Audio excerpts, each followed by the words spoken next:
Hey, so David Byrne of Talking Heads fame just released his new album called Who Is the Sky?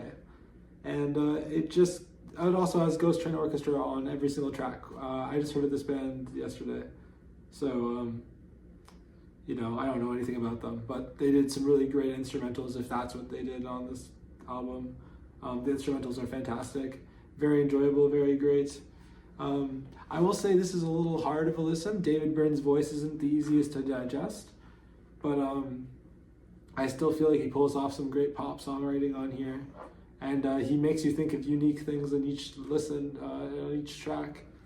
So I felt like it was very good. He shows off his pop songwriting abilities on Everybody Laughs very well. I just feel like it's a very fantastic, fun song to listen to, and I enjoy it every time I hear it. So, My Apartment Is My Friend. I really liked the bridge and the sentiment of the song. It reminded me of Weezer heavily, like River Cuomo, his songwriting and stuff.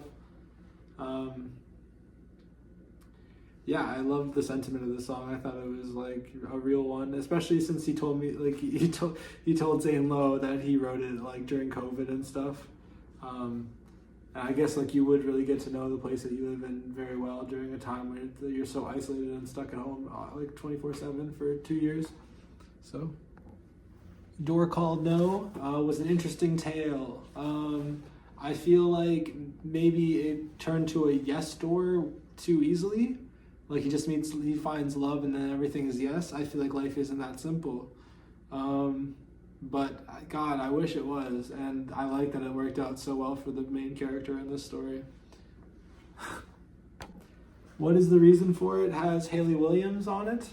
Hayley Williams has been a longtime fan of Talking Heads. I've known about her being a fan of the Talking Heads since After Laughter. Felt so reminiscent of a lot of the songwriting that the Talking Heads makes. They're heavily influenced on that record for sure. So it's kind of cool that she shows up here on David Byrne's solo record. Pretty cool. Also, the intro kind of reminded me of a mariachi band or something.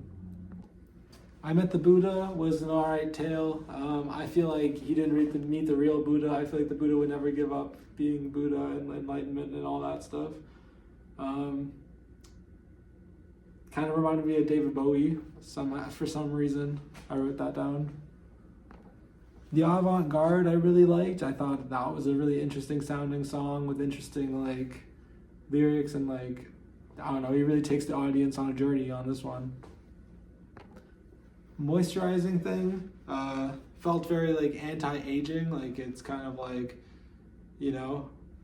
take this moisturizing thing and then you'll be fixed and look young again. But he does face some problems from looking so young. He looks like he's 3, so it worked too well. And now he has the problems of getting ID'd everywhere he goes, and other problems that ensue when you look like you're 3.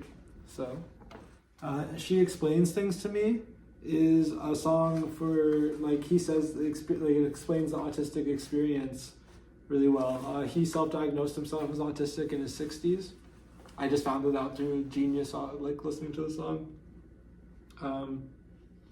Pretty interesting. I didn't know he was autistic until this moment in the album. It makes everything else feel a lot different, but also it doesn't really matter that much at the same time. But it does make me look at the rest of his work as why it's so odd in a different light. It's oh, that makes sense,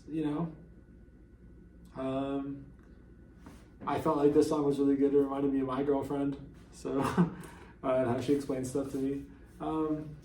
I like this song a lot. I also really liked I'm an Outsider a whole bunch. And The Truth was a powerful closer. I really enjoyed this album, though I don't know how often I'll return to it. It kind of reminds me of a La Dispute, where it's I have to be in a very specific mood for this album.